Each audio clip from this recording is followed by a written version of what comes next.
Hi, everyone. I cannot see you, but I see the number of participants is increasing. 292, 310, wow, 320, 328, 340, okay. Start the audio, start the video. Let's start, okay? So last time, what I did, I talked about propositional forms and propositional logic. And today I'm going to use those concepts to do some proofs. Okay. So before I get into that, let's do a review. So we have again 4 cards. On one side, the age is written, and on the other side, the drink that the person is drinking is shown. So this is how what is shown to someone. And the question is, the theory is, if you drink alcohol, you must be at least 18. So you want to check this theory, test this theory.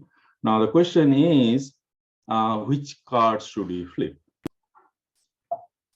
Okay, let me see. So drink alcohol. Should we flip it? It has to be greater than 18, right? So what should I flip it? Do I get any information about if I flip the first card?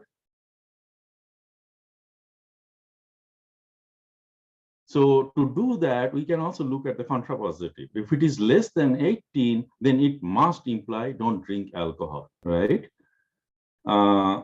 And you can see that the first card already says that it's less than 18 because it's 16. So it must imply don't drink alcohol. So if we turn it and if we see that the alcohol sign is there, then we know that the theory is not correct. Okay, so this is one card we should definitely flip.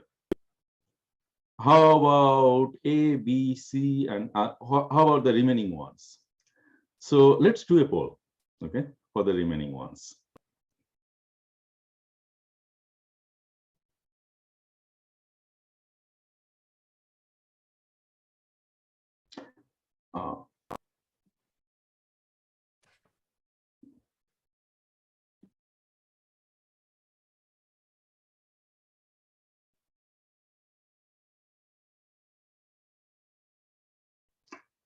Great. So I see A and D are winning. I still see 6% and 3% on B and C. Okay. That's great. Okay. Let's end the poll. Share the results. Okay. You see the results. So let's go over the, how do I get rid of the poll?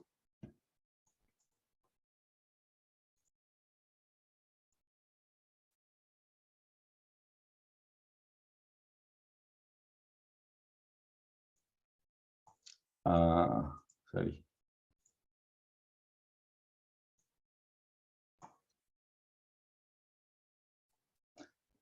Okay, so let's see what is going on.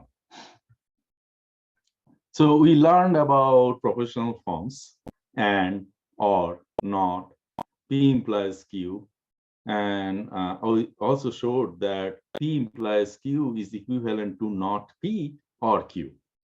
Then we also showed you how to do truth table and how to put together identities. Okay. And also we introduced predicates, and then I posted the rest of my lecture as video where I explained about the quantifiers, existential quantifier and the for all quantifiers, and propositional forms or statements which has quantifiers or free variables. And also we introduced a simple equivalence, which is De Morgan's law. So it's this expression or this statement, not of P or Q, is equivalent to not of P and not of Q. Okay. And similarly, we had a De Morgan's law that I showed you for the quantifiers.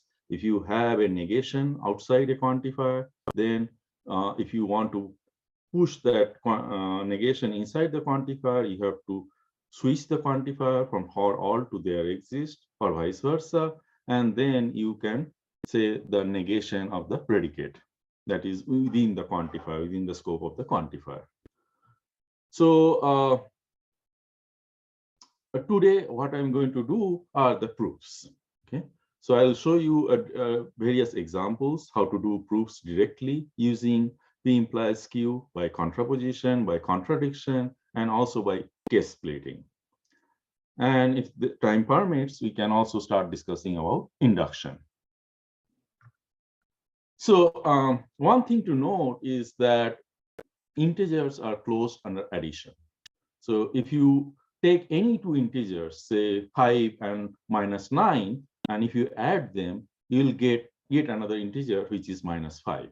So integers are closed under addition. They are also closed under multiplication. So if you pick any integer, any two integers, and if you multiply them, you'll get a value, which is again an integer. Okay, so this is some quick background and notations. So mathematically or logically, we can write it in this way. If A and B belongs to the domain of integers, then it implies that A plus B also belongs to the domain of integers. So this theorem says that integers are closed under addition. And then also we introduce this notation A divides B. What it means formally is that if you divide B by A, there will be a quotient, but there will be no remainder. More formally or logically, you can write it as there exists a K such that A times K is equal to B, and K is an integer. So in that case, you can say that A divides B. So let's go over a few examples. 2, is it true that 2 divides 4? Yes or no? Yes, it divides because you can find a K, which is 2. And if you multiply 2 with 2, you get 4. How about 7? Does 7 divides 23? No, because you cannot find an integer. So you can try 3, it becomes 21. And then the next integer is 4, and it leads to 28. So there is no integer between 3 and 4. So we cannot really find an integer that we can multiply with 7, and that will give us 23. So 7 does not divide 23. So you cannot. Does 4 divides 2? No, again, you cannot find an integer that if you multiply to 4, you'll get 2. The only thing that you can multiply is 1 by 2 with 4, and that will give you 2, but 1 by 2 is not an integer. Okay. So these are no. Formally, what we said, the notation is when we say A divides by P, it means logically that there exists an integer Q in Z where B is equal to A times of Q. Okay. So formally, if you want to prove it, does 3 divide 15? Yes, because you can find a Q, and Q in this case is 5. And if you multiply 3 and 5, you get 15. Okay. Similarly, whether 2 divides 4, yes, 2 divides 4 because Q in this case you can take as 2. And if you multiply 2 with 2, you get 4. Okay. This is not true because there exists no such Q, and you can also prove it formally. Then there is another fact, a natural number P which is greater than 1 is prime if it is divisible only by itself and by 1. So this is again the definition of prime numbers. So we define kind of two notations. One is this divides, and other one is this concept of prime numbers. Now let's check whether this concept of A divides B is quite subtle, whether you grasp it or not. Let's launch a poll and let's see which one you think is correct.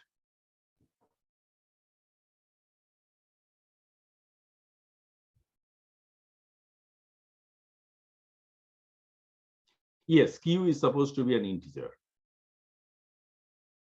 Q is supposed to be integer. A divides mean that there exists a q in the set of integers such that A times q is equal to B.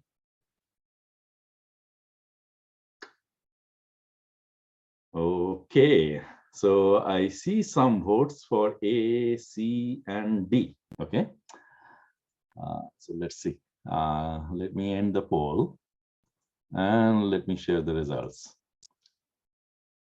See the results? Okay, great. So why A?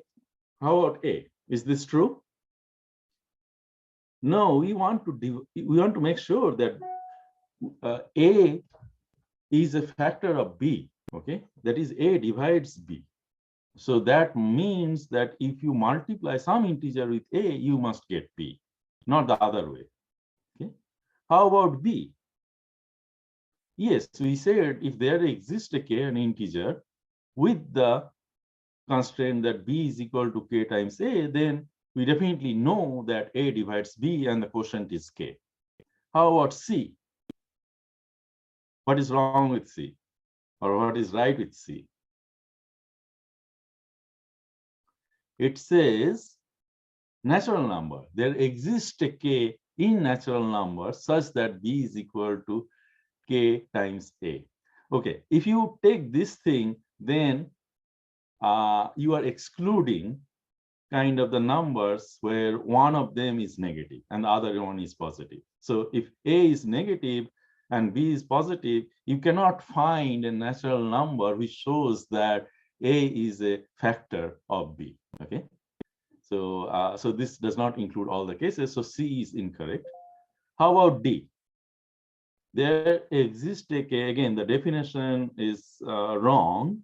We do not want to say that we can multiply A and B and we'll get a K. It's a tautology. I mean, it's always true. It's integers are closed under multiplication. So that is not the case. And how about E? Yes, A divides B means A divides B. So that is also true. So it turns out that B and E are true. You are right. Cool.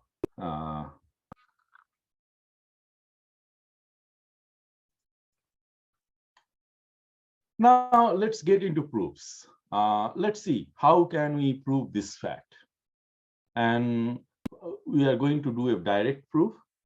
So here the theorem that we want to prove is there exists for all A, B, and C such that they belongs to their integers. If A divides B and if A divides C, then A also divides B minus C. Very interesting theorem.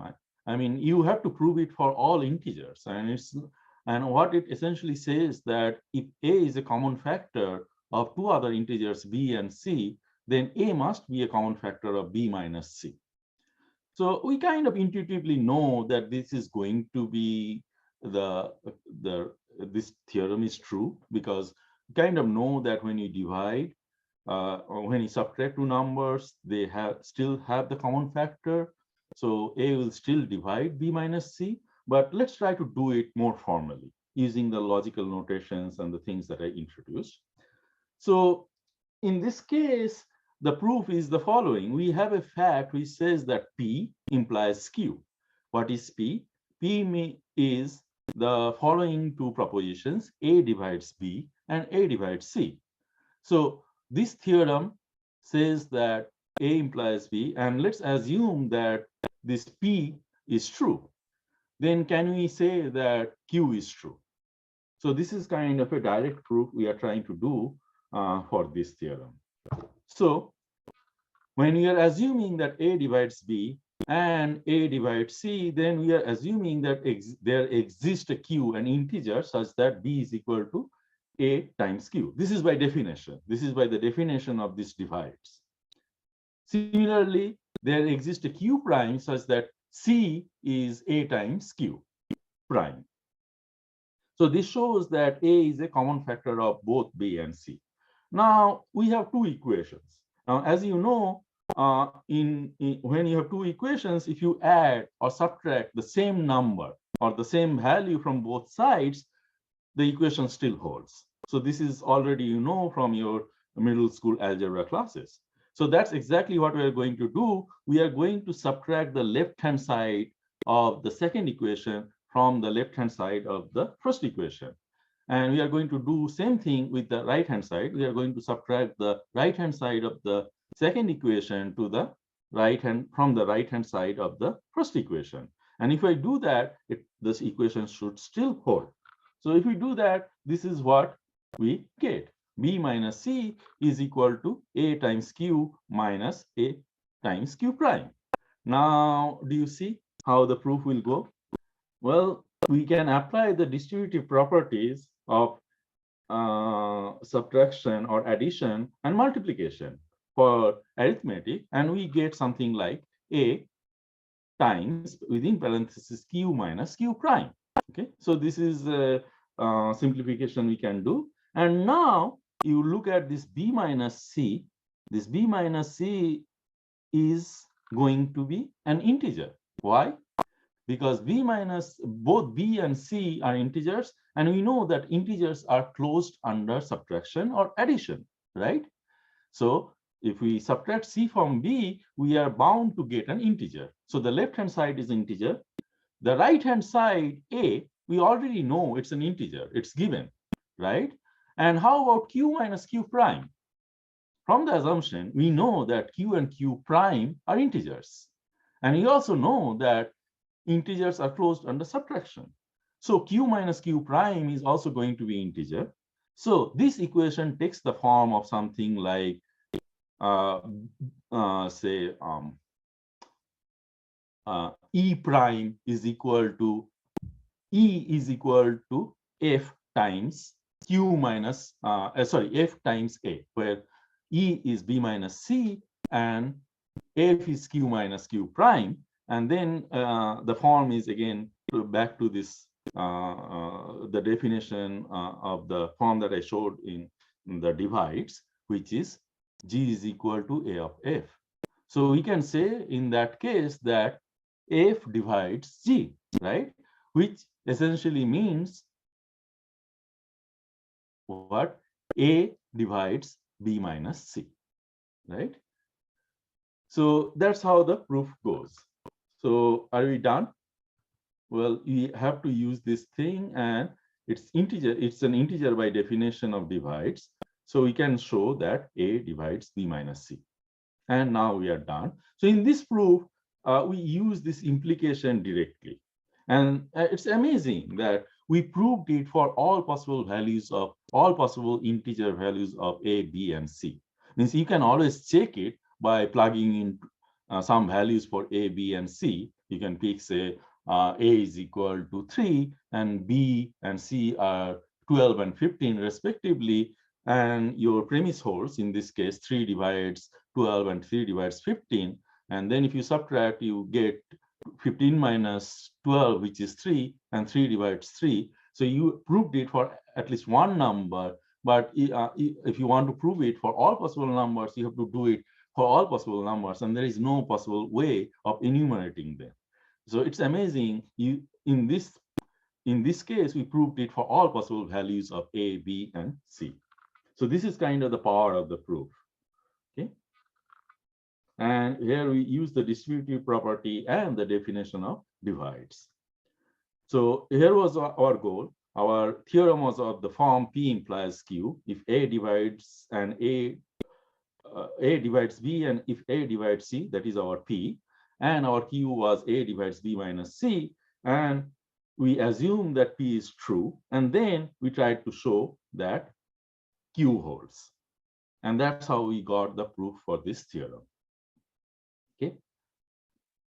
So this is what we call a direct proof. So let's take a more complicated example. Okay. Let's say that let's D3 be a 3-digit natural number. Okay? And one of the theorem that we want to prove is that if we have any such 3-digit number, and if you take the alternative sum of the digits of n, then that sum is going to be divisible by 11. That is, 11 divides this n, where n is the alternating sum of the digits. Now, the question is how you are going to prove it for any n, which is a 3-digit number. Well, let's see.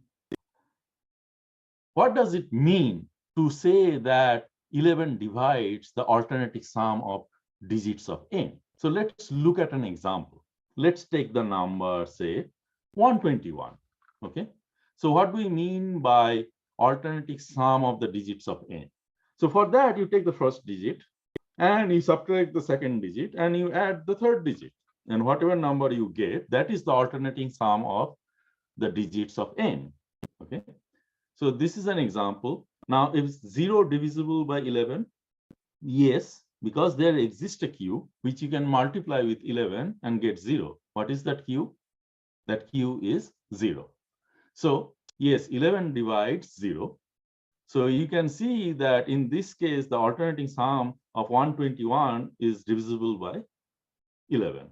Now, does it imply that the number is also divisible by 11? In this case, yes, because 121 is divisible by 11. It's 11 times 11, right? So we at least showed for one case, okay, if the alternating sum of digits is divisible by 11, then the number is also divisible by 11. And in this case, one way you can do the proof, you can enumerate all possible such numbers, 3-digit numbers. It's a finite set, and you can check all of them. And in all cases, if you see that if the premise holds that if the alternating sums are divisible by 11, then you can check the right-hand side, which is whether the number is divisible by 11, and you can exhaustively do for all the numbers, 3-digit numbers, it's finite set, and you'll get a proof. But that's not what we are trying to do. That's a silly way of checking whether this theorem holds. Unfortunately, in this case, we have finite domain, but do not expect in all the cases. So you have to come up with a better proof.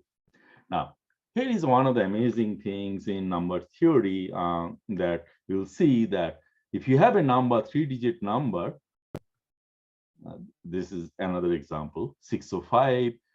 If you take the alternating sum, you get a number which is 11, which is obviously divisible by 11, and so on. Okay. Now, we want to prove it. Now, here is another very interesting way you can write a 3-digit number.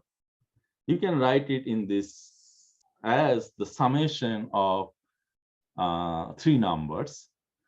So if you look at the first digit, it's at the 100th place. So you must multiply it by 100 if you want to contribute something to n. And then if you take the second digit, you should multiply it by 10 and add it to the previous number so that you can contribute the value of the meaning of that second digit to the n. And similarly for the c. So in general, what I'm trying to say that any number, 3-digit number, can be written in this form where we have a, b, and c, and the number is 100a plus 10b plus c, where a, b, c are the digits of the number. For example, if you take this number 605, you can write it as 605 is equal to 100 times 6 plus 10 times 0 plus 5, right? So you have to convince yourself you can write it in this form, any 3-digit number. Now, what do you mean by the alternating sum of these 3 digits? Well, it's pretty straightforward. What we are looking for is a minus b plus c, right? And our proof says that, in the premise of our theorem says that if this number is divisible by 11, so this we can assume if we are trying to do a direct proof, and we can say that let's assume that this alternating sum is divisible by 11.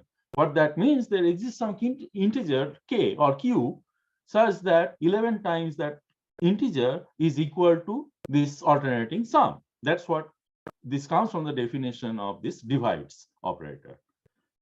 So this is a fact we can assume. Now the trick is, how can you derive the other fact, n is equal to this is also divisible by 11. So for that, one thing you can do, you can actually add this expression, which is 99 times a plus 11b, to both sides of this equation. And as you know, if you add the same quantity on both sides of equation, the equation still holds, right? And here, why did you pick 99? So that we can make this the left-hand side of this new equation to look like 100a, right? That's the number we are looking for, n as 100a. And then if we add, subtract minus b from 11b, we get 10b, right? And that is the second number, if you see in the definition of n.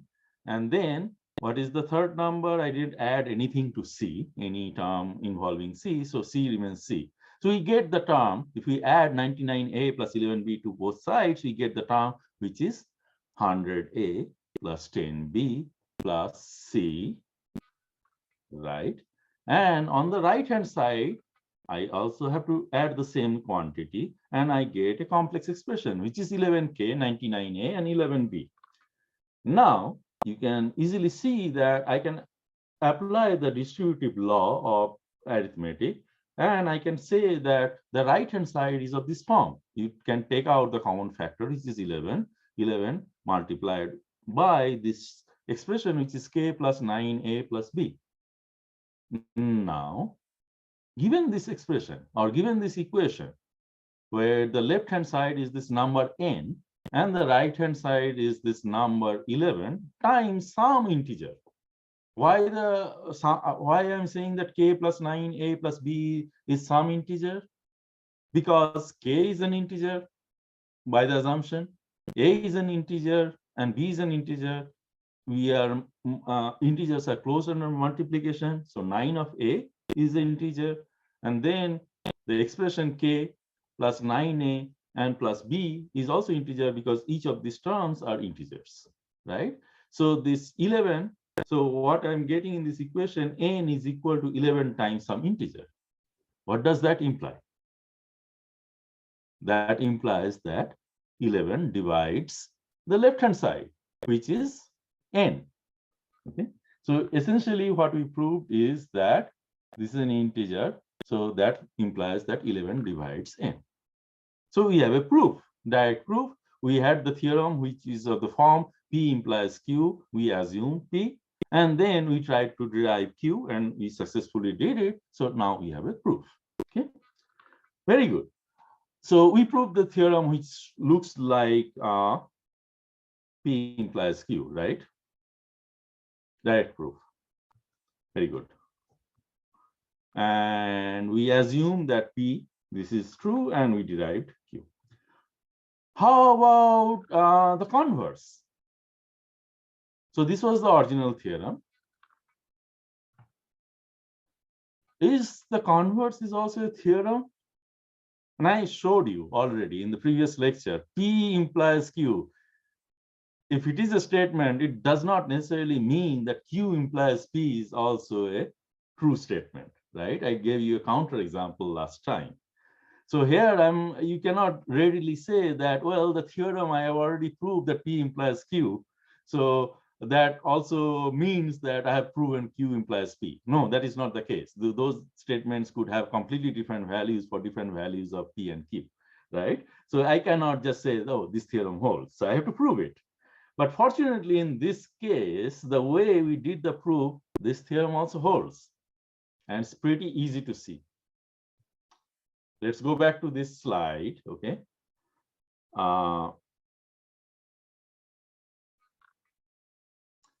Let me see.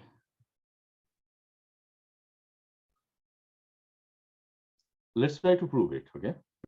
So how did we do the proof? We assume that 11 divides n, okay? So obviously, by the definition of divides, we can write n as 11k, right? And we can also, we know that n is a 3-digit number, so you can also write it in the form 100a plus 10b plus c. So you get an equation which is 100a plus 10b plus c is equal to 11 of k, by the definition and by the assumption that 11 divides n. Good. Now the question is, I want to assert the fact that 11 divides the alternating sum of digits. So let me try to do something with the left-hand side of the current equation so that it looks like A minus B plus C. So what can I add or subtract from both sides so that the equation has such a form? Well, it's pretty easy. You have to subtract 99A, right?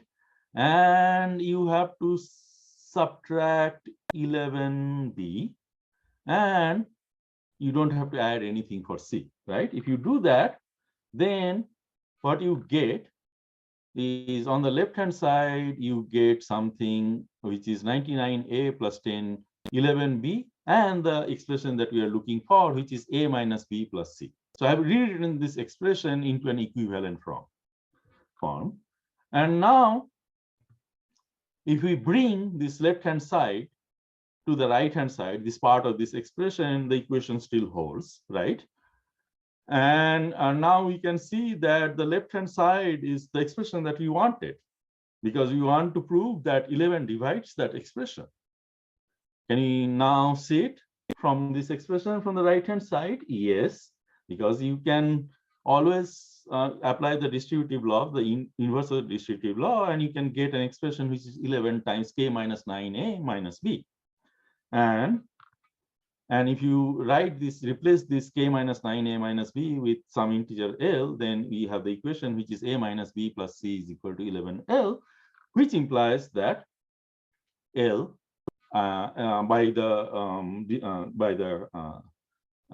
since integers are closed under multiplication and summation, this is an integer, L is an integer, so that means that 11 divides the alternative sum. So we kind of prove the fact, the converse of the previous theorem, that if 11 divides the number, then it also divides the sum. And why it worked, if you look at this proof, we had a bunch of implication. From one equation, we implied another equation. From that, we implied, but these implications also go in the backward direction. For example, from this, you can imply this. From this, you can imply this. Okay. From this, you can imply this. So the implications are basically goes both ways. So you should really use the logical equivalence notation here. So since it goes both ways, either you can assume P and you can prove Q, and also other way, since it goes the other way, you can also assume Q and you can prove P. It's embedded in this thing, and therefore you can prove that P is logically equivalent to Q. And this kind of often works with arithmetic properties, but you have to be careful that you do not multiply or divide by 0, and there are a few other things. Okay, so this is the theorem we proved finally. Good. So these are all examples of direct proofs. And now what we want to do, we want to prove things by contraposition.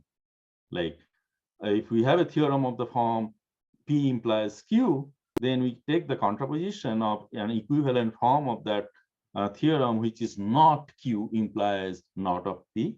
And then we assume not of Q and we prove not of P.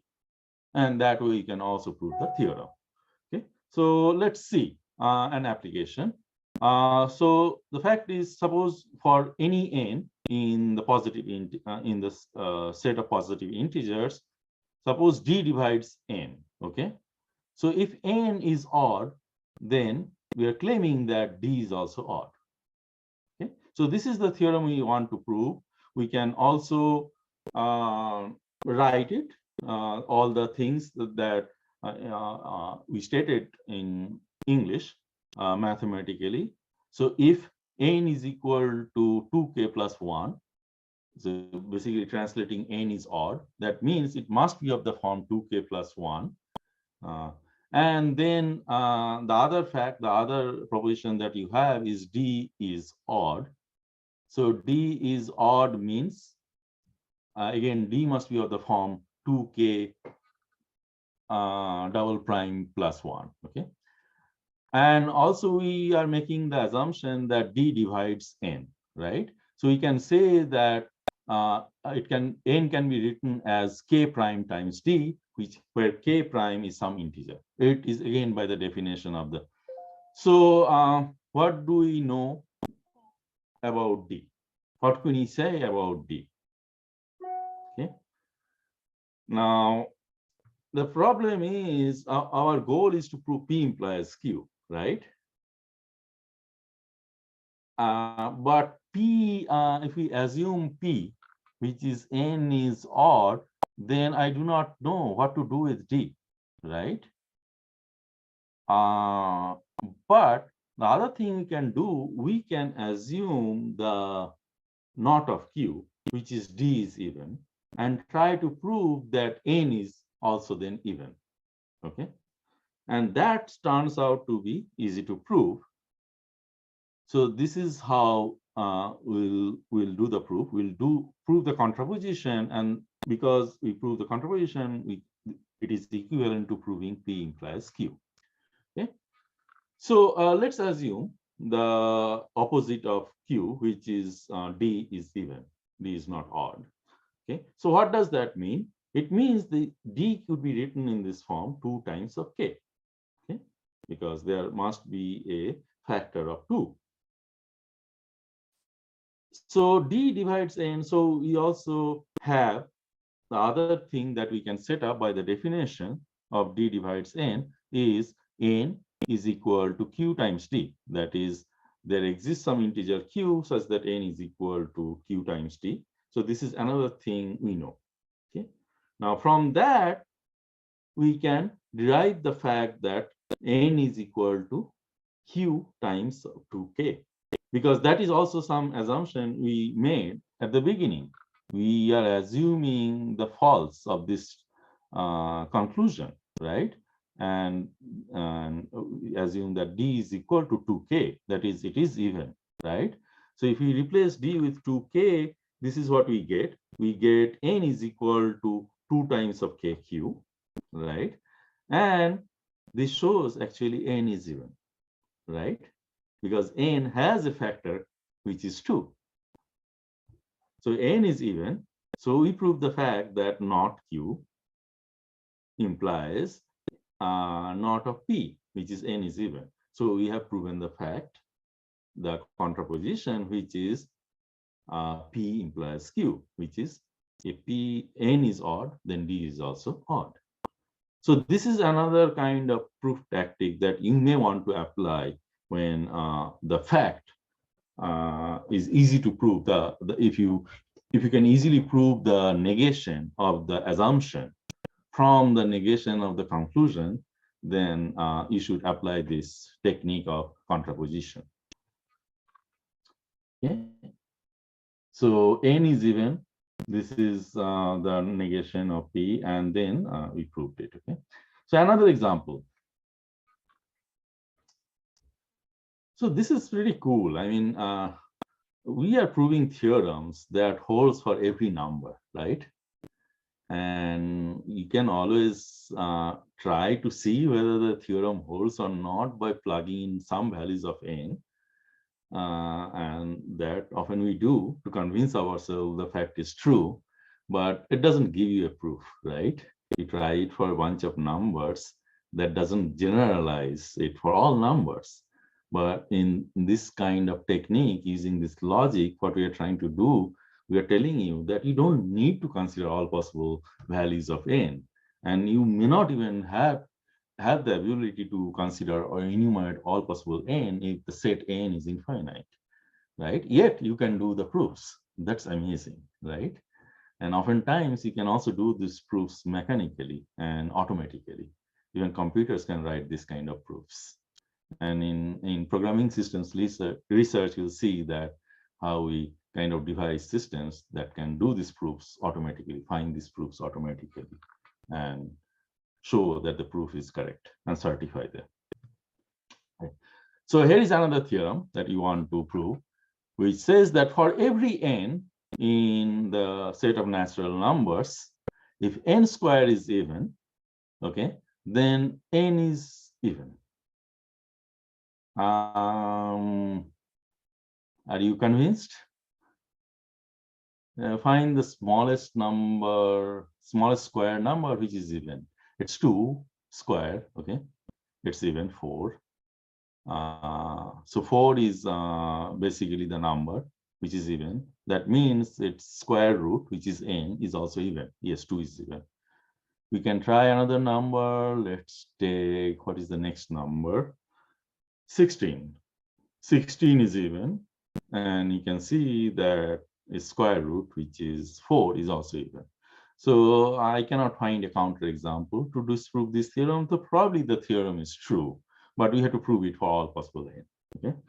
So again, we have proven already a few facts. And the beauty of this mathematical proofs or logical proof is that the facts that you have already proven using logic and these proof techniques, you can reuse them as lemmas in the proofs that you are doing in the future. And I'm going to show you that in this particular example. So the question is, n squared is even. So obviously, we can write it in this form, n squared is equal to 2 times of k, right? Where k is some integer.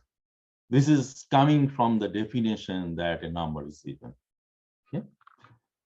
Now, proof by contraposition, we have already shown that P implies Q is also equivalent to proving the fact that not Q implies not of P.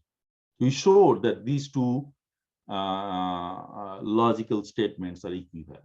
You can also see it by kind of simplifying them to the disjunctive notation and commuting thing and showing both sides are equal, or you can create the truth table. But this is what we showed. Now P ends the predicate P or the proposition P is n squared is even. It's a predicate because it's parameterized by a free variable, which is n. So n squared is even. Okay. Not of P is then states that n squared is odd. Okay. Let's see. Q, the fact Q, the predicate Q is n is even, and not of Q is n is odd. Okay. Now, if we can prove the fact that not of Q implies not of P, then it also so basically if we can prove the fact that n is odd implies n squared is also odd, then we are done. I mean, we have proven the fact that not Q implies not P, and we can take the contraposition and we can say that the theorem P implies Q also holds, right? So let's try to assume that not Q is true, which means n squared is odd. Okay, so that means that n.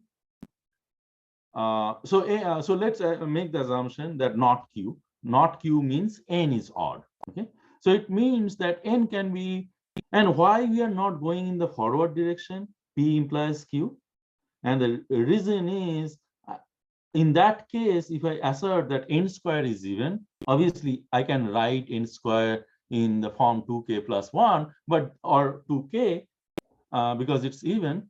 But I do not know what is the square root of 2 of k. I have no idea how to operate on it and reason about it. And based on that, I do not know what I can say about n, right? So it's complicated. But if we go in the reverse direction, it turns out to be much easier to prove things. So in this case, we are using the contraposition, and you'll see how easy it becomes. So if we assume that n is odd, then n is of the form 2k plus 1. So you can take the square of both sides. So you get 2k plus 1 square, which you can expand to 4k square plus 4k plus 1. And you can do some application of distributive law. And you can see that you can write this expression on the right-hand side into something of the form 2 times some expression, which is an integer, obviously, because k is an integer and integers are closed under addition and multiplication. So it will be of the form 2 of times some integer plus 1, which implies that it is of the form 2 times of k prime plus 1, which says that n squared is also an odd number. So that is very easy to prove. And in the process, what we have proven is, and note that here we are trying to prove it for the natural numbers. Okay, so L, we have to find a natural number. And what we have proven is that n squared is also odd. So we have proven the fact that if we assume not of Q, then we can show not of P. So you can reverse it, and you can say that I have proven the original theorem, which is n square is even implies n is even. So isn't it beautiful? Means I mean, because we changed our strategy of proof, we reversed the direction, something we couldn't have reasoned earlier in its original form. Now we can reason it by just reversing the direction of the proof. So these are kind of the different strategies people use when they are trying to do proofs. They have to come up with lemmas or facts they have to discover which are unknown, and then if you add them to your assumption, you might be able to prove facts about your theorem or about your program or about your algorithm. So this is pretty cool. Proofs are always difficult to do. These are simple proofs, so this you can do always, but there are many theorems which you can also express logically, but there exist, those are open problems, so not all proofs are easy. But at least we are learning certain techniques so that we can at least prove the common problems. Another proof, beautiful proof, I believe, is the fact we want to prove is that square root of 2 is irrational, okay? And the fact is that I do not want to reason about square root, okay? I do not know many properties about square root, so I cannot go in the, it will create some problem. So you have to kind of come up with some idea to prove it. So you must show that for every A and B in Z, right? If it is, if we assume that square root of 2 is a rational number or irrational number, then the theorem can be restated as for all A and B, where A and B belongs to the set of integers, A by B, which represents a rational number, okay, the square of that is not equal to 2. So this is another way of stating the theorem, because if you see that if they are true, then you know that what you will get, A by B is equal to square root of 2. And in that case, we are assuming that square root of 2 is rational, but that is not given. So, but in this new representation of the theorem, we have the inequality. So we are essentially saying it's irrational. Okay, so this is another way of writing the same theorem. So what we want to prove is for all possible values of A and B, we want to show that A by B, which is the rational form of a number, squared, is not equal to 2. Simple property should always not hold. Okay, yes, this property should not hold for not always. So there you might be able to find some A and B where the property is false. Okay, so it's the proof by contradiction. Okay, let's assume. So our theorem is A by B square is not equal to 2, which means that square root of 2 is irrational. It's not a rational number. Okay, so let's assume the opposite. Okay, let's assume, so this is the P and we want to show not P. Okay, so the way we do it by contradiction, you assume that the theorem is not true. And I used to do this thing. I'll tell you some story. And you prove some random stuff. Okay, you prove some fact R. And then you also make the assumption the same, the theorem doesn't hold. And you end up some way, using some magic, some strategies, you end up proving the fact that it also implies not of R. Oh, what? Then I can also say that not of P implies R and not of R. So the fact that theorem doesn't hold implies I can prove everything false. Okay, implies false. So that's ridiculous. Why it's ridiculous? This implies false. So you can see that P must hold, right? if the right hand side is false, and if you expand it in the OR form, and if you want it to be a proposition, it will become P or false, okay, which is equivalent to P, right? So not of P implies false.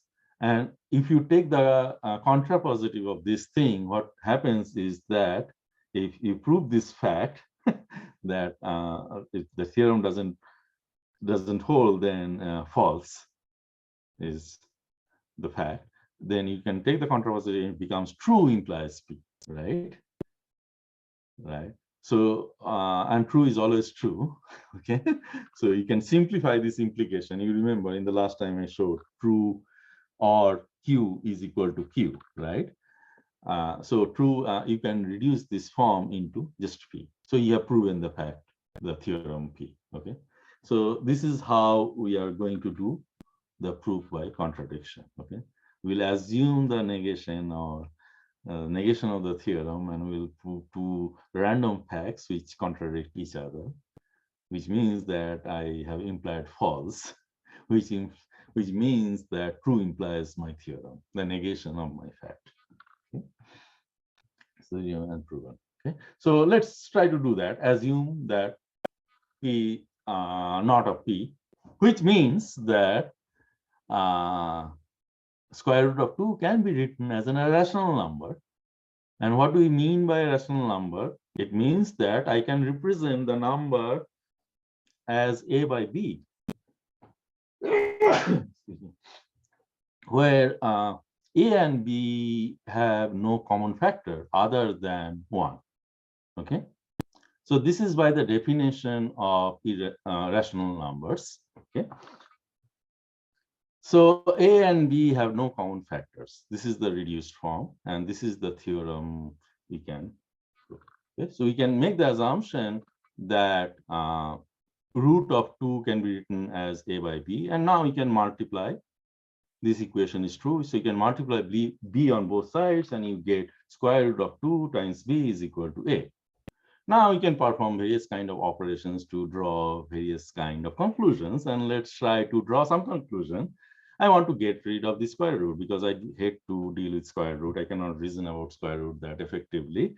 Let me square both sides, and this is what I got. 2 times of B square is equal to A square. Okay, very simple. We started with the assumption that square root of 2 is irrational, and from that we got this equation 2 times of B square is equal to A square. What can you say about A square?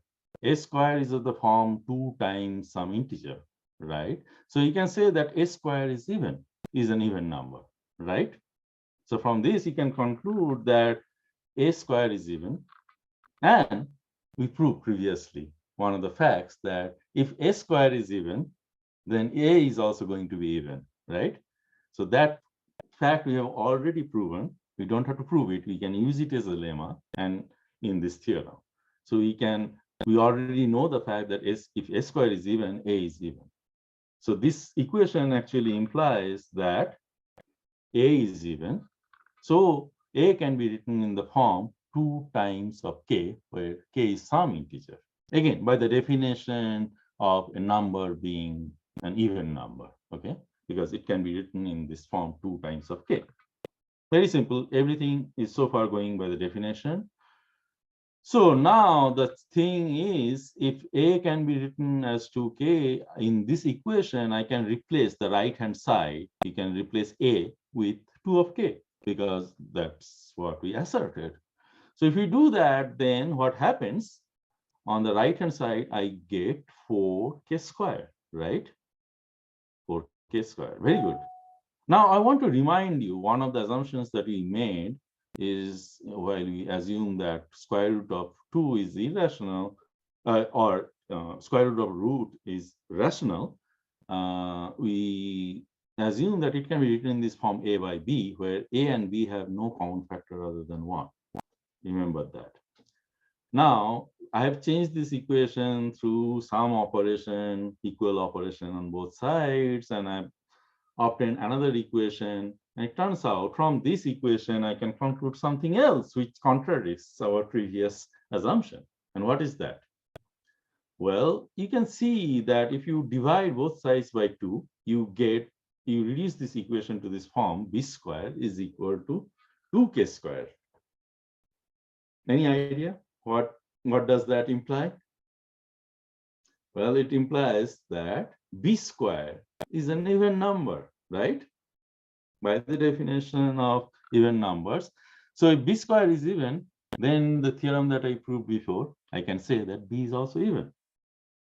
And if I do that, then I know that both a and b are divisible by 2 because both of them are even, right? So they do have a common factor. So I proved, so with the assumption that they do not have a common factor, I proved the fact that they have a common factor, which is contradiction, right? So we have a contradiction. So that's why our assumption is incorrect, which means our original theorem is true, which means that square root of 2 is not rational, which is square root of 2 is irrational. So this is what I showed is another tactic of proving things. When you have to prove something, prove a theorem P, you can always assume not of P and prove some random stuff and show that the random stuffs are contradicting with each other, and you get a contradiction. That means your assumption is incorrect. Your assumption is not of P. So you just prove that P is true.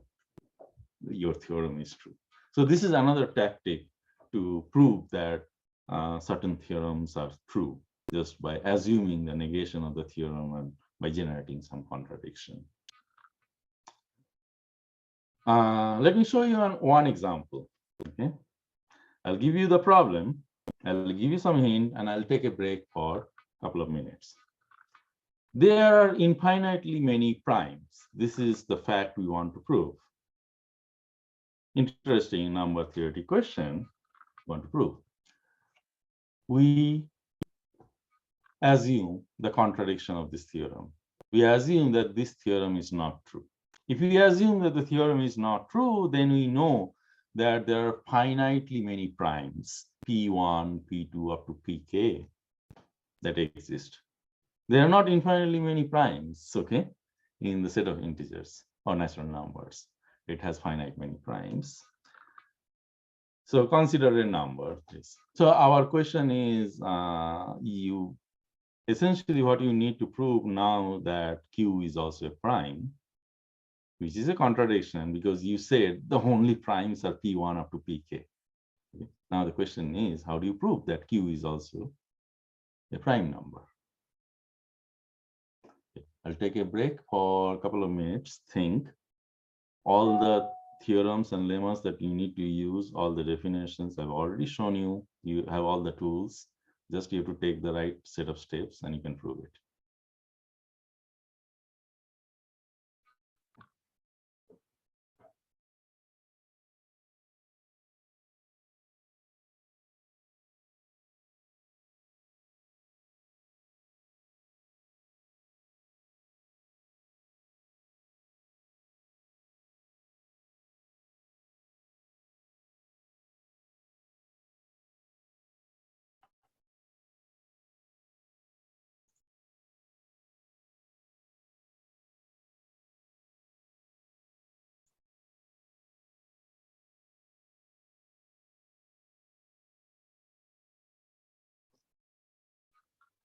Well, there is no induction. I can tell you that. It's much simpler.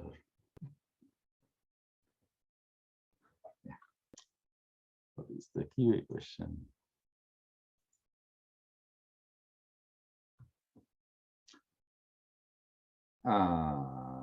Good question. I haven't told you why I'm assuming. You don't have to make that assumption, okay?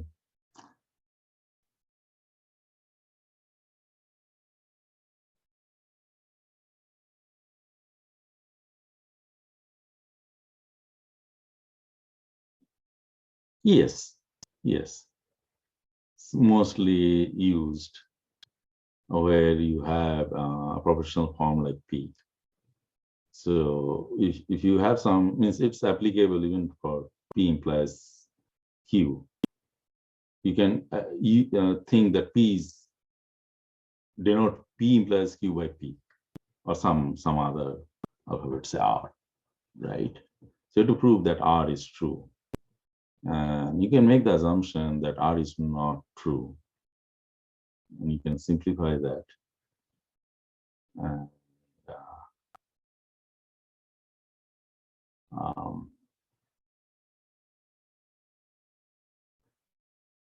so we mostly use lemma in contrapositions. Yeah, you can use in all types of proofs, not in just in contraposition. It's just you need to use the contraposition when it's easy to go in the reverse direction.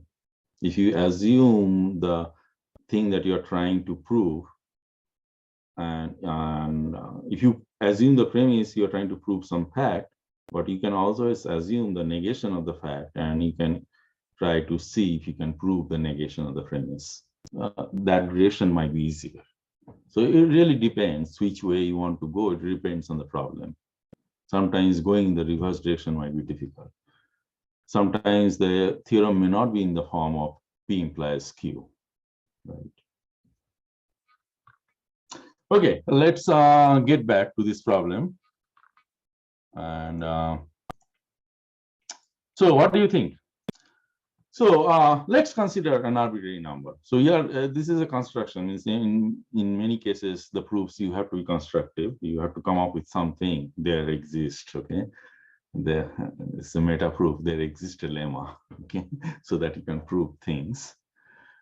Anyways, so you can consider any number and a number which is greater. So I picked a number Q which is greater than any of this P1 to Pk. Okay, and the way I did it, I just added 1 by multiplying all the numbers. So you can always say that P1 is greater than or equal to this multiplication of P1 up to Pk, right? And just to make it greater than equal to greater than, I just added 1. So if you multiply two numbers, you get a greater number. So that kind of fact we are using. The other fact that you can say that n plus 1 is greater than n, right? So that is another theorem we proved before, and we're using that. So Q, obviously, if you consider this number, Q cannot be one of the primes, right? Because I know that our assumption, we have only finite number of primes, K primes, P1 to Pk, right? So, and Q is larger than each of these PIs. It is larger than P1, because if you ignore P2 to Pk, you are adding P1, you are adding 1 to P1, so you get a bigger number, right? So Q cannot be one of the primes because it is larger than each PI. So it must be must have a prime divisor then. It cannot be a prime. So by the definition of prime numbers or non-prime numbers, it must be divisible by some prime P in the set of P1 up to Pk, right? Where P is greater than 1, which is going to be one of these PIs, right? Because that's the set of prime numbers we have. Okay, now if you observe this P that we are bound to find, because it's not a prime number, Q cannot be a prime number. Now you can see that P divides Q, because by definition, that's how we picked P, right? It's a prime number, and it is from this set, and since Q is not a prime number, we can find some P. So you can see that P divides X, the original the number you have seen in this expression. It divides P1 times P2 up to Pk, because one of the PIs is P, that is from this assumption.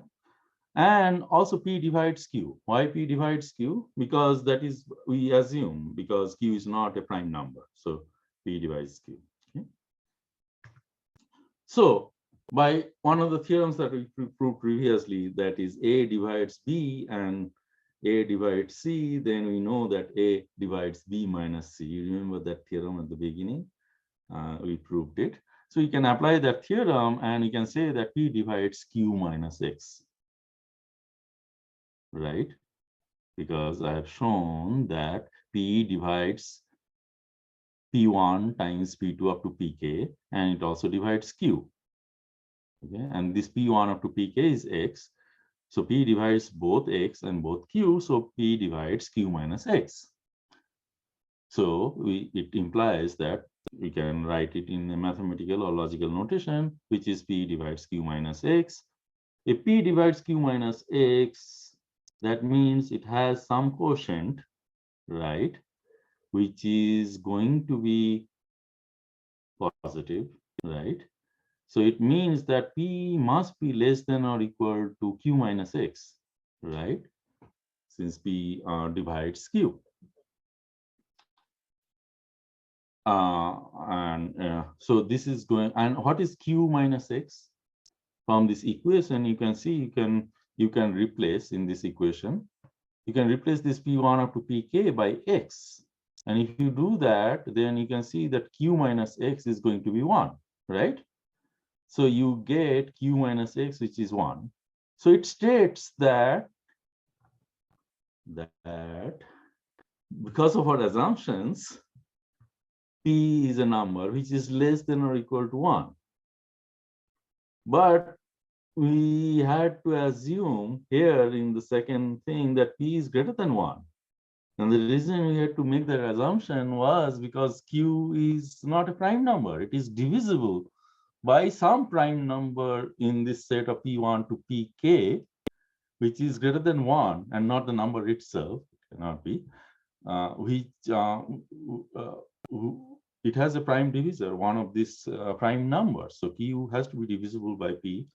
And you can also see, since P is a prime number, it also divides this X. And then by using the previous theorem, we can prove that P is less than. So we showed a contradiction, right? We showed that P is greater than 1 and P is also less than or equal to 1. So both cannot be true. So if we make an assumption that we have finite number of primes, we are getting a contradiction. We are proving false. So that's why it contradicts R. So the theorem, the original theorem, there are infinitely many primes holds. It's amazing. It's amazing that how we prove this theorem. I mean, we just contradicted two facts, and we didn't introduce any conceptual or big machinery for prime numbers, and managed to prove it. Now, one fact is that this might prompt you to think that if you take a set of prime numbers from P1 to Pk, if you multiply them together and add 1, it is going to be a prime number. If you look at this proof carefully, right? Why it's going to be a prime number in this case? Why did we say that Q is going to be a prime number? Or Q is not going to be a prime number?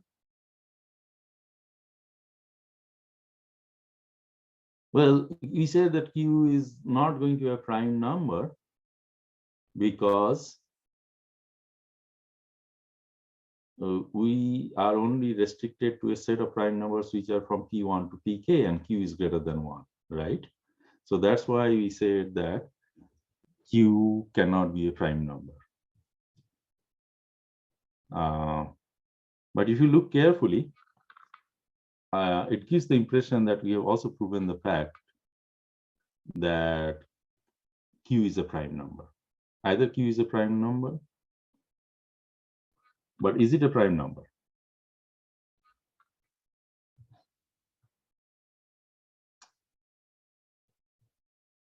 The product of the first k primes plus 1 is prime. Why you haven't proven this fact? How do you prove that?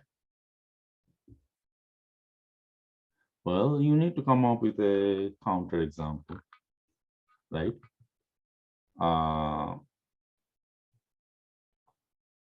Pick the numbers 2, 3, 5, 7, 11, and 13.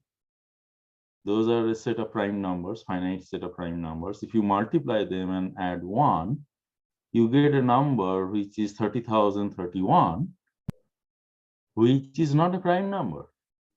So it clearly shows that the product of first k primes plus 1 is not a prime. But the proof kind of gives that impression, right? The proof kind of gives the impression that P1, because we had this contradiction, because we made the assumption Q has a prime divisor and we prove the contradiction, so it kind of says that our assumption was wrong. Our assumption that Q has a prime divisor is wrong. It means that Q is a prime. Okay, so that is kind of the impression we are getting from this proof. But I have an example which shows that the proof does not actually imply the fact that the product of the first k primes is also a prime number. No. There is a prime between 13 and Q, okay, and that divides Q. But that prime number never showed up in the proof because we have restricted the prime numbers to the set P1 to Pk. So we never gave the possibility that there is going to be another prime number greater than Pk, which might divide Q. So that's kind of the, so we had more assumptions in that proof, okay? So if we assume that the number is P1 up to Pk plus 1, and there is no prime number between Pk and Q, then we can prove that this is a prime number. So you have to be careful. Another theorem proved by cases is another thing that people try to do. So suppose you want to prove the fact that x to the power 5 minus x plus 1 is equal to 0, has no solution in the rationals. So one thing that is going to happen, I might run out of time and I'll continue the lecture, okay? And I'll finish it so that the recording is there. Feel free to leave or ask questions to the TAs and they will be happy to answer. And once I finish the lecture, I'll be around for 5-10 minutes and you can answer questions. You don't have to stay here. The lectures will be posted, the videos, okay? And I kind of introduce the basic concepts very slowly so that you can follow both mechanically and intuitively. And now you can actually move a bit faster. So suppose we want to prove the theorem that x to the power 5 minus x plus 1 has no solution in the rationals. I mean, I do not know how to solve this kind of equation in the first place. I mean, so for that, let's try to prove a lemma. If x is a solution to this equation, then we are asserting the fact that x is a rational number, which means that x can be written in the form which is a divides b, which means that then both a and b are even. So this is the lemma we are going to prove, that if x is a solution and if x is a rational number, okay, then both a and b are even, which means that a and b, the number a divided by b is not in the reduced form. Okay, we'll get back to that. But let's try to prove this lemma. And here is how it goes. The reduced form, we can assume that a, b is in the reduced form, that they do not have a common factor. So a and b cannot both be even. So we get a contradiction. And we assert that the negation of this theorem is not true. So the theorem holds, okay? And this plus the lemma will be able to prove that there is no rational solution, okay? So proof of the lemma. So is this clear? Reduced form, and if you can prove the fact that a and b cannot be both even, and given this lemma, if we combine those two, we can imply that there is no rational solution. Okay? So assume that there is a solution of the form. So we are assuming the contradiction, which is a divides b, a by b, where they do not have a common factor. So if we replace this x by a divided by b in this equation, here is what we get. And if we multiply by b to the power 5 on both sides, so these are kind of the operations you can always perform on equations. You know all these algebraic transformations. So what we get is a to the power 5 minus a b to the power 4 plus b to the power 5 is equal to 0, right? This is the equation. And now we have to consider all possible solutions. Can A be even and B be odd? Can both be odd? And what I'm going to show you, I'm going to show you that uh, it has to be the case both A and B has to be even if we assume that there is a solution of the rational solution. Okay, so that's what I'm going to prove. Okay, so I get this equation modified from the equation, and now we have to consider different cases. So this is why proof by cases. You cannot prove the big theorem all of a sudden, but you can split it into separate cases and you can prove all of those cases. And if you take the combination of those cases, the disjunction, you get the proof of the main theorem. That's what we are trying to do. So the first case is A is odd and B is odd. So if that is the case, you can immediately see if you plug in the value of A here and plug in the value of B here in this equation, A to the power 5 is going to be odd, because if you take the, if you multiply odd number by another odd number, you get an odd number. Here also it's odd because both A and B are odd by same reasoning. And also B to the power 5 is going to be odd because B is odd.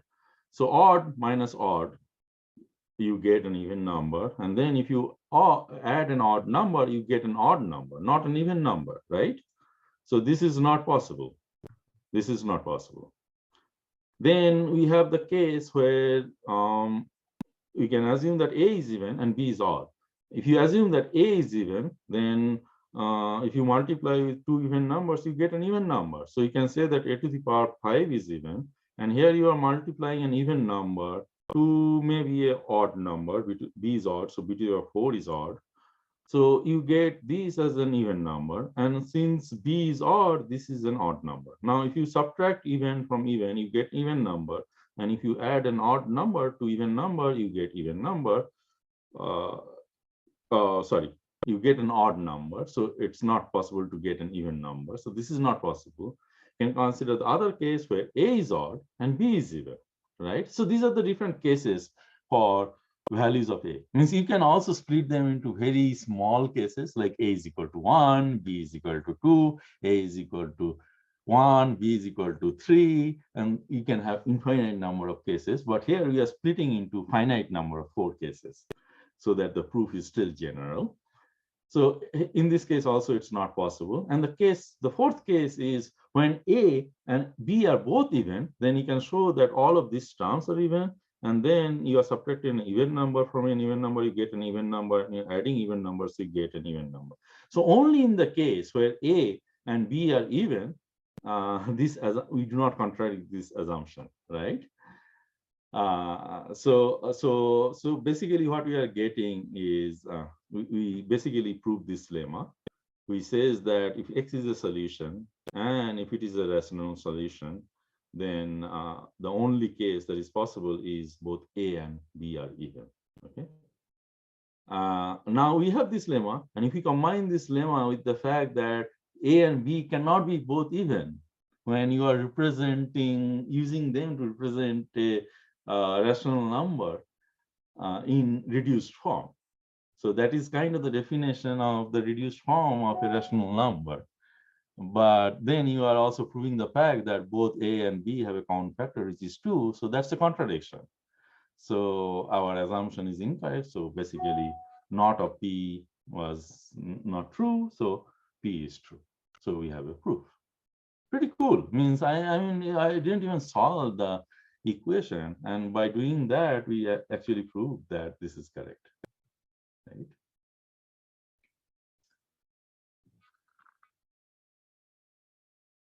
This proof I like because here, unlike all the previous problems, we have to prove a fact that there exist irrational numbers x and y such that x to the power y is rational.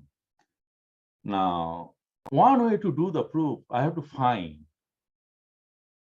suitable values for x and y so that if I just plug those numbers in this expression x to the power y, I get a rational number. So that is kind of the task. This is how we can do the proof. Okay, but it turns out that's going to be a difficult task. Let's try out. Let's pick some values for x and y. Let's pick, I know that from the previous slides, square root of 2 is an irrational number. So that's the only irrational number I know of. So let me use it for x and y. So if we treat both an x and y as square root of 2, both are irrational number. So we get a situation where we have this number square root of 2 to the power square root of 2. Okay. And we want to prove that this is a rational number, because if I prove that, then we have an instance where I have proved there exists x and y such that x to the power y is a rational number. Very good. There are two cases. Either x to the power y, which is square root of 2 times square root of 2, is going to be a rational number, which I do not know, and I do not want to calculate. It's going to be a nightmare. Or there is another case where it's not a, if we show that this is a rational number, we are done, right? If we fall under the case 1, we are done, because we have shown that with two irrational numbers, we can get a rational number. But if we consider the case 2, which is the opposite of the first case, which is square root of 2 times square root of 2 is irrational, then the question is, what can we do? Interesting fact. Now I know about two irrational numbers. One is square root of 2, and the other one is square root of 2 to the power square root of 2 is probably an irrational number. Otherwise, you don't have to prove the theorem. Now let's assume that x is this irrational number square root of 2 to the power 2, and y is square root of 2. Okay. Now, if I do compute x times y, what do we get? It's square root of 2 times to the power square root of 2 to the power square root of 2. And by the laws of exponentiation, we can know that we can multiply the two exponents and we can get the answer, which is square root of 2 times to the power 2, which is 2. So we got a rational number. So by assuming the fact that square root of 2 is irrational, we prove that square root of 2 to the power 2 to the power square root of 2 is rational. So I never explicitly proved whether square root of 2 to the power 2 is rational or not. So this is a beautiful proof. Means I didn't even find an evidence. I just split into two cases, and I end up proving the fact that x to the power y, I can indeed find two numbers. What those numbers are, I don't know, but I can indeed find numbers so that x to the power y is rational. So this is a beautiful proof. It doesn't construct a solution, but it at least logically proves the fact that x to the power y is rational. If we can find numbers x and y. Okay. Which case holds, I don't know. So that's the beauty of proofs. So there are a bunch of gotchas. So I introduced all the kind of strategies that people use, at least the basic strategies to do proofs, logical proofs. And I gave you a bunch of examples. And now there are certain kind of mistakes that students often make when they are proving theorems. So right now I'm over time, 5 minutes over time. It will take me a few more minutes to finish the lecture, but feel free to see the video later. Okay? So theorem, I want to prove that 3 is equal to 4. What if we do the proof in this following way? Let's assume 3 is equal to 4. And from that, we might be able to imply that 3 is equal to 4. And that way, we might be able to prove that 3 is equal to 4. Is that valid reasoning? We'll see. Let's start with the fact, with a known fact. I know that 12 is equal to 12, right?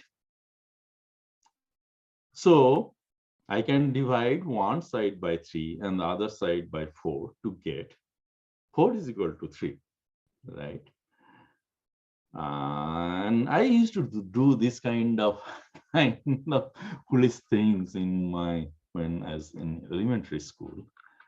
And I always would prove something that is not possible, and I'd go to my dad and he'd always correct me. I remember those days. So by commutativity, the theorem holds because you get the fact that 3 is equal to 4. Don't assume what you want to prove. So this is the fact, because if you assume what you want to prove, you are doing circular reasoning and you can prove anything. So that is one kind of problem that people usually, mistake that people would usually make. Okay.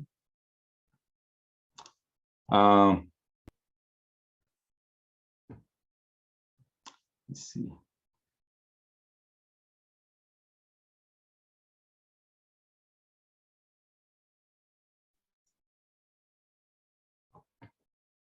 Again, another thing that I'm going to show, suppose you want to prove 1 is equal to 2. So if we assume that x is equal to y, okay, then we can actually do a lot of stuff. Okay.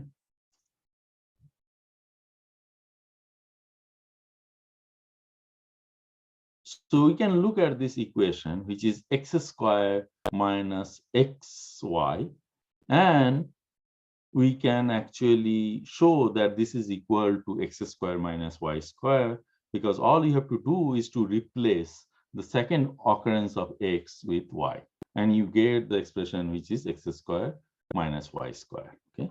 So by assuming the fact that x is equal to y, where x and y are two variables, I have established this equation using the distributive law. Okay. So now, given this equation, I can actually factorize them, and I can get the form where the left-hand side is x times x minus y, and the right-hand side is x plus y times x minus y. So now you can see that x minus y is a common factor, and as you know in algebra, if you have a common factor in an equation, if you divide both sides by the same number, you get another equation which is still valid. So here we can take out this common factor, which is x minus y, and you can establish an equation which is x is equal to x plus y, right? And now from that, since x is equal to y, you can prove the fact that x is equal to 2x. Great. If you plug in the value of x to be 1, now you can prove the fact that 1 is equal to 2, right? So what is wrong with this proof? I didn't even make the assumption the theorem is true in the first place. I didn't assume that 1 is equal to 2, but I started with another fact where some other trivial thing holds, which is x is equal to y for some variable x and y. Well, the problem in this proof, we made a mistake. Okay, the step that we have taken here, okay, where we say if we divide both sides by the same integer or same number, we get a valid equation that holds as long as the number you are dividing by is not 0. So there is an implicit assumption there, because if you divide by 0, you don't get a number, right? And here from this equation, when you are trying to derive this equation, what you are doing is as if you are saying that you are dividing by x minus y, which is 0, I know, because x is equal to y. So you're dividing by 0 and you are getting some equation which does not hold. I mean, you cannot really say when you have, say, 3 dot 0 equal to 4.0. We know this fact, but from this, it should not imply that 3 is equal to 4. That is exactly what is going on in this particular example. Okay? So this is another thing you have to be careful with when you are proving this kind of arithmetic theorems. You should not divide by 0. Otherwise, you can prove anything. So there is supposed to be a pole, but let's skip this pole. And here the answer is C, which is x minus y is 0. So dividing by 0 is no good, and you should avoid it when you are trying to do proofs.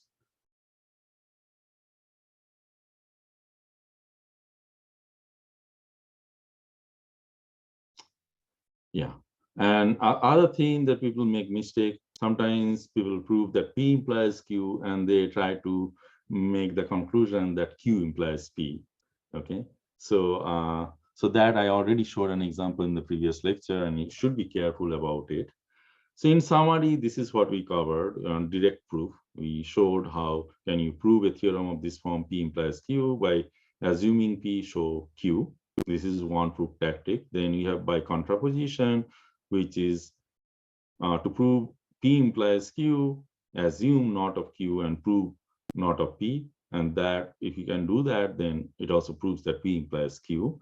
And then we also introduce something called contradiction, where you have a theorem, the form P, you can assume the negation of that theorem, and you can try to prove false. And that way you have proven the fact that true implies P, and you are done with the proof. So this is proof by contradiction.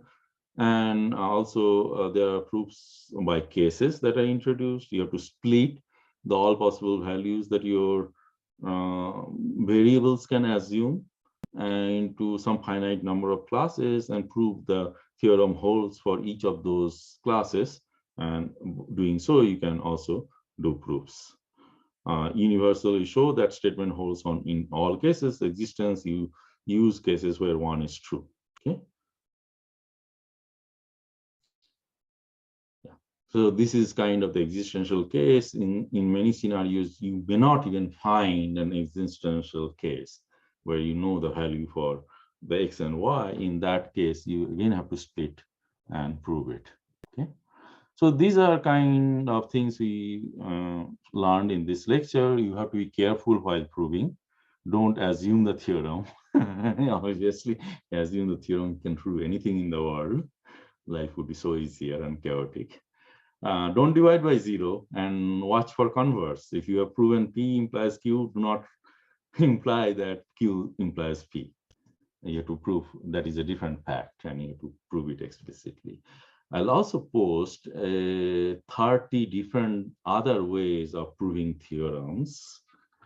And I think one of the technique was proving a theorem by threat, or proving a theorem by force. There are various tactics, but we are not going to use them, but it's funny. I'll post it. You'll see the different non-mathematical ways of doing proofs. So with that, I'll stop and I'll introduce introduction in the next lecture. Thank you.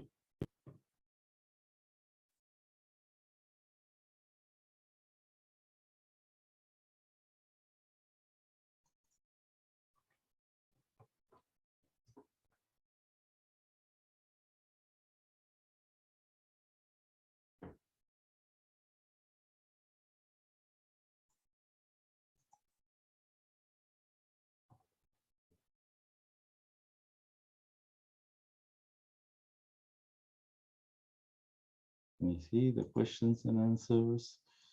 They're all really.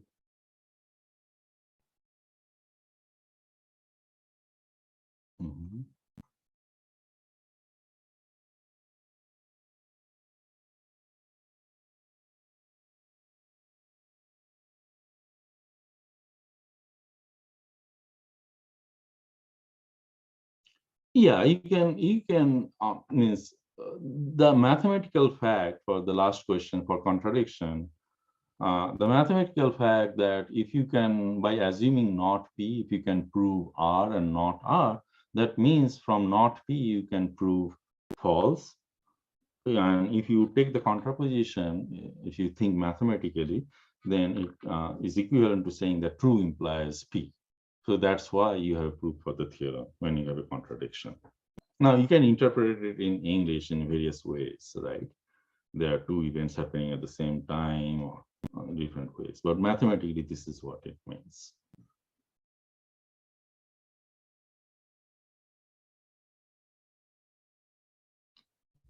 Okay, thank you. See you again next week on Tuesday. Bye.